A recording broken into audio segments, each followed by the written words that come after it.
satu vaksin atau imunisasi. Jadi bukan hanya orang yang sakit yang akan dilayani sehingga menjadi sembuh, orang yang sehat pun akan dilindungi agar tidak menjadi sakit. Bagaimana perlindungannya? Melalui specific protection, yaitu perlindungan khusus. Jadi ketika kalian tahu, ketika kalian masih balita, masih bayi, nah diberikanlah imunisasi atau vaksin. Ibu kalian akan membawa kalian ke posyandu atau ke puskesmas untuk memberikan vaksinasi. Apakah kalian sakit? Tidak. Kalian tidak sakit, tetapi kalian dijaga, dilindungi agar tidak sakit dengan diberikan vaksin atau imunisasi. Begitu juga dengan orang dewasa. Apakah orang dewasa tidak ada vaksin? Ada. Ada beberapa vaksin untuk orang dewasa, seperti vaksin hepatitis, vaksin influenza, nah seperti itu. Seseorang yang misalnya mau pergi haji, umroh, itu akan dilaksanakan vaksinasi. Jadi bukan hanya bayi, tetapi orang dewasa pun sama pemerintah dilindungi dengan berikan vaksin. Pelayanan tingkat berikutnya yang nomor 3 adalah early diagnosis dan prompt treatment atau diagnosis dini dan pengobatan. Jadi pemerintah juga memberikan suatu pelayanan berupa diagnosis dini. Jadi tenaga kesehatan yang ada itu mendiagnosis awal apa, sehingga dapat terketahui seseorang dengan gejala seperti ini, sakit seperti ini, segera dapat diobati. Tidak menunggu lebih lama sehingga orang lebih parah penyakitnya. Dengan diagnosis dini dan segera diobati, otomatis masyarakat akan segera sembuh dari sakitnya. Kalau sembuh, berarti masyarakat akan sehat. Begitu sehat, aktivitas akan maksimal.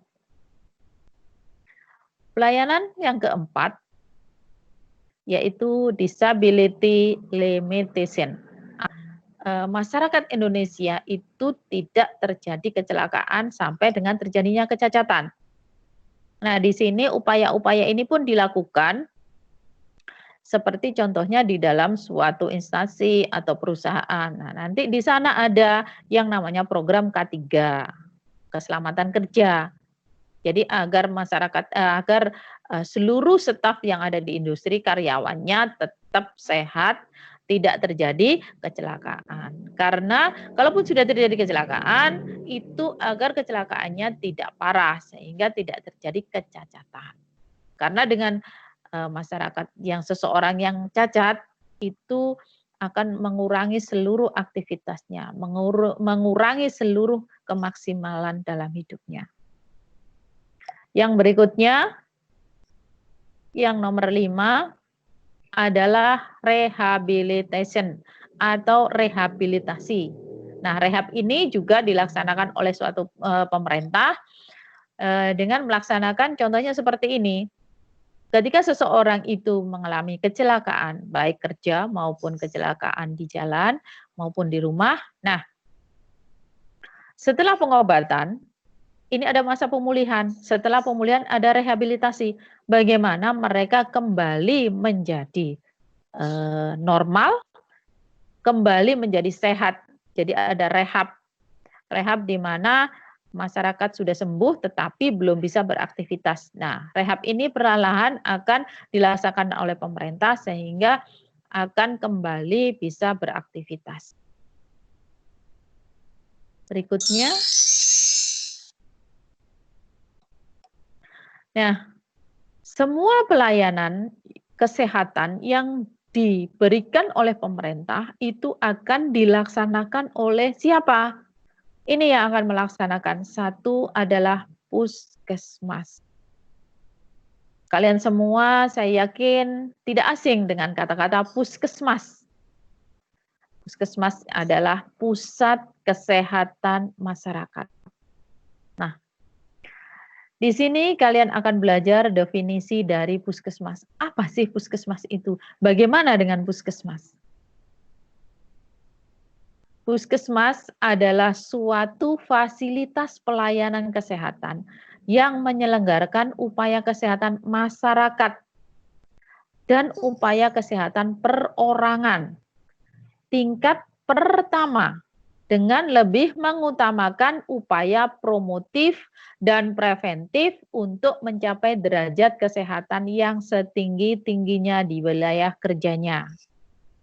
Jadi, Puskesmas itu adalah suatu instansi punya pemerintah yang menyelenggarakan upaya kesehatan masyarakat sekitarnya dan perorangan. Jadi dia bisa melayani satu seluruh masyarakat, dua adalah perorangan atau individu. Di wilayah kerja. Jadi yang dimaksud di wilayah kerja Puskesmas ini adalah pembatasan wilayah. Jadi kalau puskesmas di suatu kecamatan, misalnya puskesmas Babat, nah dia hanya memberikan pelayanan kesehatan kepada masyarakat Babat, baik masyarakat seluruhnya maupun perorangan.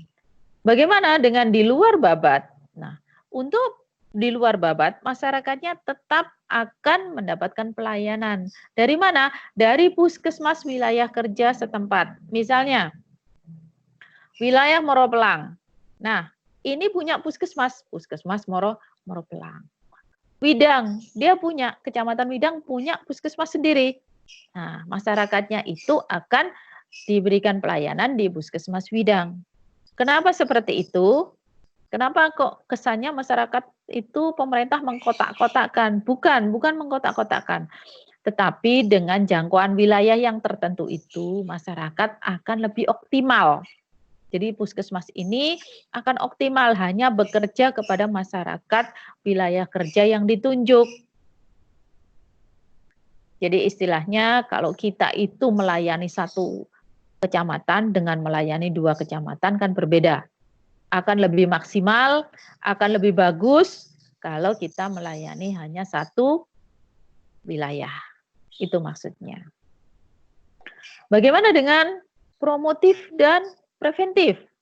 Nah, puskesmas ini memberikan suatu promotif seperti tadi promosi kesehatan. Di depan ada pelayanan, tingkat pelayanan promotion, head promotion atau promosi kesehatan. Nah, ini yang melaksanakan siapa? Puskesmas. Tenaga kesehatan puskesmas akan turun ke desa, ke sekolah. Nah, karena sekolah itu juga masyarakat wilayah kerja puskesmas. Misalnya datang ke SD, memberikan penyuluhan bagaimana cuci tangan, ke SMK, ke SMA, bagaimana cara cuci tangan yang baik, bagaimana mencegah suatu penyakit, bagaimana memberikan suatu gambaran kesehatan kepada masyarakat, baik masyarakat di sekolah maupun masyarakat di wilayah.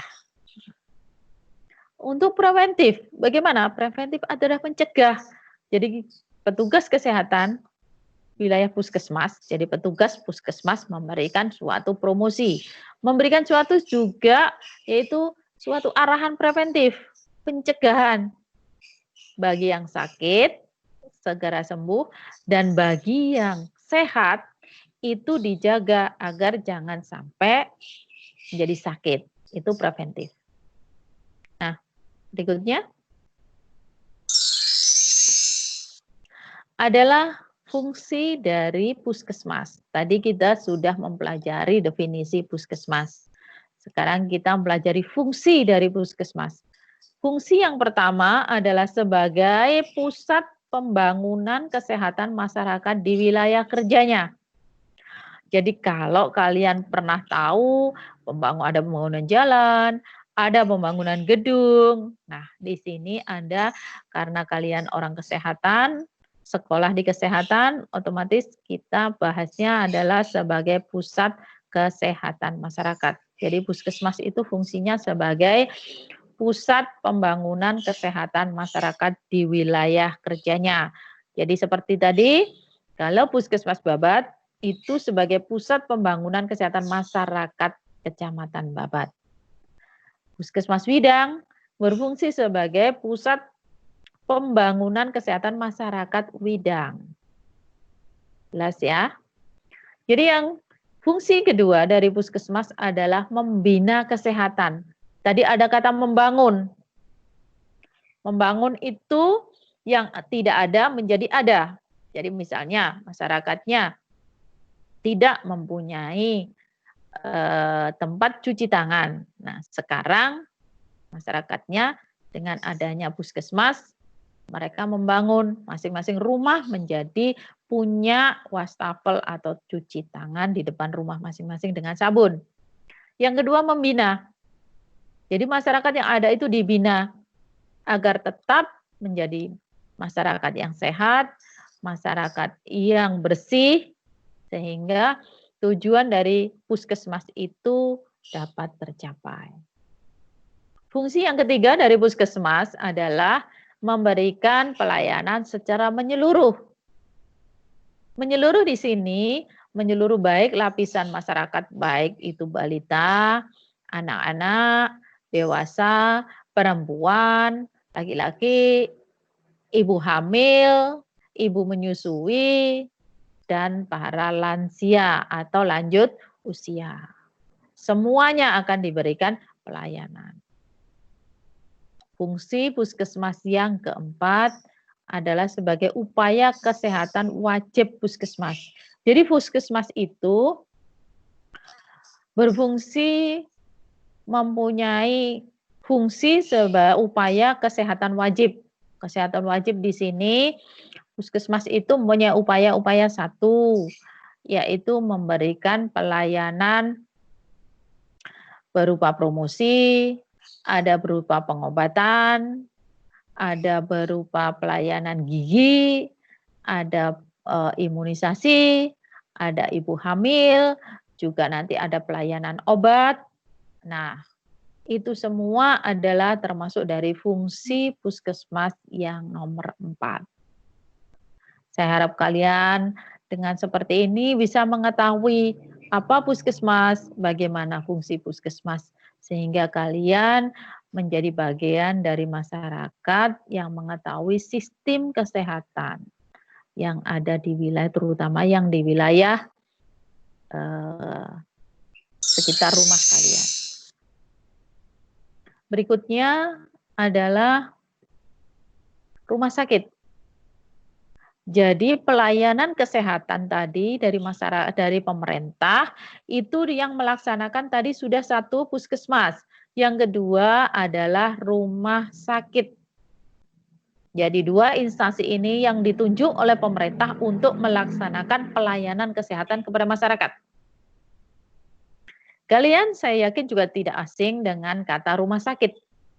Nah, di sini kita belajar bersama-sama bagaimana definisi dari rumah sakit. Definisi dari rumah sakit adalah institusi pelayanan kesehatan yang menyelenggarakan pelayanan kesehatan perorangan secara paripurna yang menyediakan pelayanan rawat inap, rawat jalan, dan gawat darurat.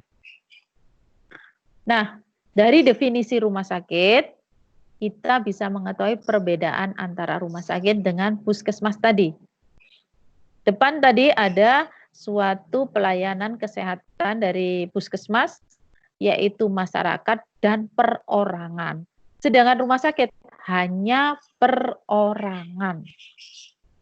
Secara paripurna. Nah, apa saja pelayanan di rumah sakit? Pelayanannya ada rawat inap, ada rawat jalan, dan gawat darurat. Bagaimana dengan puskesmas? Sama, puskesmas ada rawat jalan, ada rawat inap, dan gawat darurat. Yang membedakan adalah perorangan. Jadi di rumah sakit hanya melayani perorangan, tidak seluruh masyarakat. Sedangkan puskesmas perorangan dan masyarakat.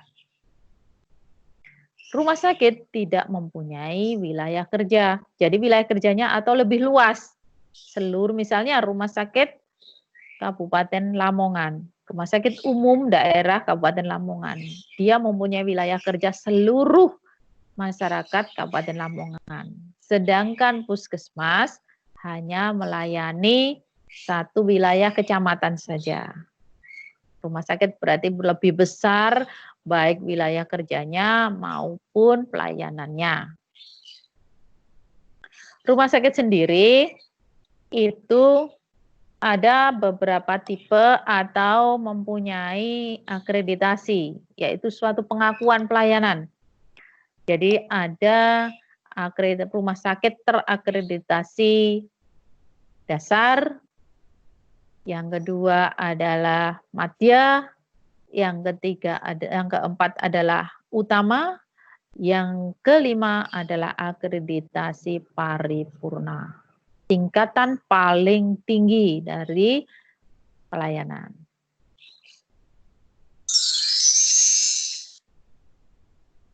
Sekarang kita mempelajari fungsi dari rumah sakit. Tadi sudah definisi, sekarang fungsi. Fungsi dari rumah sakit. Apa sih fungsi dari rumah sakit? Nah, mari belajar bersama.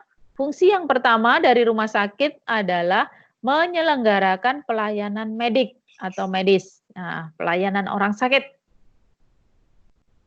Yang kedua, fungsi yang kedua dari rumah sakit adalah menyelenggarakan pelayanan penunjang. Jadi yang pertama tadi pelayanan medik, yang kedua adalah penunjang. Fungsi yang ketiga adalah menyelenggarakan pelayanan rujukan. Jadi dia menyelenggarakan pelayanan atau memberikan pelayanan yang berupa rujukan atau pasien yang dirujuk, baik itu dari puskesmas maupun dari dokter praktek. Nah, nanti berikan rujukan untuk dilayani di rumah sakit. Fungsi yang keempat adalah menyelenggarakan pendidikan dan pelatihan. Kalau di puskesmas tidak ada fungsi menyelenggarakan pendidikan dan pelatihan, sedangkan rumah sakit mempunyai fungsi menyelenggarakan pendidikan dan pelatihan. Jadi sebagai contoh, di masa pandemi COVID-19 seperti ini, nah masyarakat atau pemerintah itu menyelenggarakan pendidikan dan pelatihan melalui fungsi rumah sakit. Jadi beberapa tenaga kesehatan, baik dokter, perawat, maupun tenaga dari laboratorium maupun dari farmasi, seluruhnya diadakan pelatihan dan pendidikan mengetahui apa dan bagaimana cara penanganan pasien COVID-19. Sehingga pasien yang sakit segera sembuh, petugasnya tetap sehat dan tidak tertular. Maka untuk mencapai itu, nah fungsi dari rumah sakit adalah menyelenggarakan pendidikan dan pelatihan. Fungsi yang kelima adalah menyelenggarakan penelitian dan pengembangan. Sebagai contoh, masih dengan pandemi COVID-19, nah pemerintah ini segera akan memberikan penelitian dan pengembangan bagaimana virus ini berkembang, bagaimana kita mengembangkan suatu obat ataupun makanan atau minuman yang segera dapat menyembuhkan pasien. Nah, jadi fungsi rumah sakit itu. Kalau puskesmas tidak bisa, puskesmas cukup dengan promosi, dengan proteksi tadi. Nah, kalau rumah sakit lebih berkembang atau lebih luas fungsinya. Yang keenam, fungsi dari rumah sakit menyelenggarakan penyelenggaraan administrasi dan keuangan. Jadi rumah sakit di samping melayani pasien, memberikan pendidikan dan pelatihan, juga penelitian dan pengembangan. Satu lagi adalah yang keenam, menyelenggarakan administrasi. Jadi administrasi umum itu harus bagus dan keuangan harus tercatat rapi, harus juga transparansi. Sehingga dengan administrasi yang bagus, tujuan dari pengobatan akan terlaksana dengan baik dan tujuan dari pemerintah untuk menyehatkan masyarakat tepat terlaksana atau terwujud. dalam penyelenggaraan atau dalam memberikan pelayanan kepada masyarakat, nah di sini ada dibutuhkan suatu dana atau pendanaan. Nah, dana untuk menyelenggarakan yang nomor satu adalah jenisnya dari asuransi kesehatan. Jadi, asuransi kesehatan ini biasanya dilakukan oleh pihak swasta. Pernah dengar ada asuransi Jiwasraya, asuransi Bumi Putra, Prudensial, atau yang lain? Nah,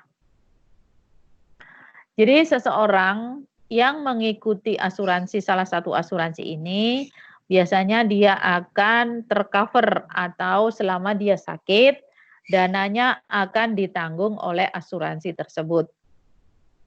Tapi selama peserta itu tidak sakit, peserta itu wajib membayar iur setiap bulannya. Yang kedua, dana yang kedua untuk pelayanan kesehatan itu ada Jamkesmas, jaminan kesehatan masyarakat. Jadi masyarakat ini dijamin kesehatannya oleh pemerintah. Masyarakat yang mana? Masyarakat yang kurang beruntung atau masyarakat yang kurang mampu. Dananya ini ditanggung oleh pemerintah.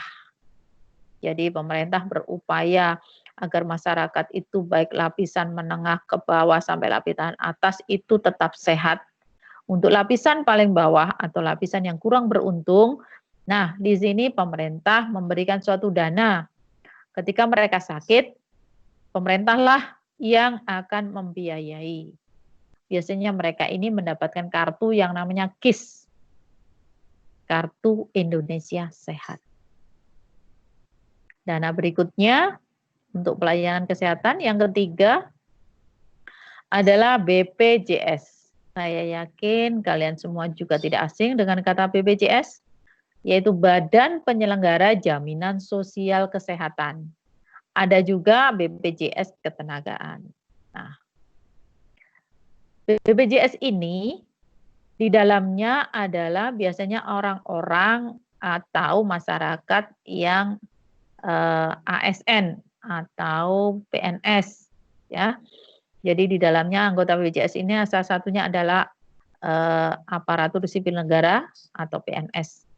Mereka bukan dibiayai oleh pemerintah, tetapi mereka membiayai mereka sendiri dengan dari gaji. Ada lagi, satu lagi pesertanya dari BPJS adalah orang yang non PNS, non ASN. Jadi bukan orang pegawai negeri sipil atau orang swasta, tetapi yang sudah mampu membiayai kesehatan mereka sendiri. Jadi mereka juga membayar di BPJS, sehingga ketika mereka sakit, dana dari BPJS akan mengcover atau membiayai orang tersebut. 3 ini yang dari dana untuk pelayanan kesehatan. Jadi dari dana kesehatan ini semua, pemerintah berupaya agar seluruh lapisan masyarakat itu sehat. Dengan sehat, negara kita akan menjadi kuat. Jadi mulai dari masyarakat yang mampu membiayai sendiri melalui asuransi swasta, yang tidak mampu atau kurang beruntung, pemerintah yang akan membiayai atau mendanai ketika mereka sakit melalui KIS. Yang lagi adalah masyarakat yang mempunyai pekerjaan atau sebagai ASN. Nah, di sini pemerintah juga menyelenggarakan kesehatan tapi dengan gaji mereka sendiri. Juga masyarakat yang mampu membiayai mereka sendiri dengan iur bulanan untuk dana kesehatan. Demikian pelajaran K3LH hari ini. Semoga kalian bisa memahami, bisa mengerti apa itu pelayanan, apa itu sistem, bagaimana fungsi dari masing-masing instansi penyelenggara kesehatan. Semoga kalian bisa mengerti dan bisa menjelaskan. Jika ada yang tidak mengerti, kurang jelas, nah silakan nanti kalian semua menulis atau chat apa yang ingin kalian tanyakan, mana yang kurang jelas, nanti saya akan memberikan kembali keterangan atau menerangkan kembali apa yang kalian belum jelas. Di depan saya sudah memperkenalkan diri. Nah, sekarang di belakang untuk sebagai penutup, saya juga akan memperkenalkan kepada kalian seluruh Dewan Guru, Bapak, Ibu Guru, juga Kepala Sekolah. Ini bisa kalian lihat, yang tengah sendiri adalah Bapak Kepala Sekolah. Nah, di samping kanan kiri juga belakang adalah Bapak dan Ibu Guru yang akan mengajar kalian. Saya ucapkan terima kasih kepada kalian semua yang sudah mengikuti pelajaran. Semoga apa yang saya sampaikan hari ini dapat kalian terima dengan baik dan bermanfaat bagi kalian, juga bermanfaat bagi saya sendiri. Terima kasih, saya akhiri. Wassalamualaikum warahmatullahi wabarakatuh. Anak-anak, salam sehat, sehat selalu, sehat SMK. SMK bisa.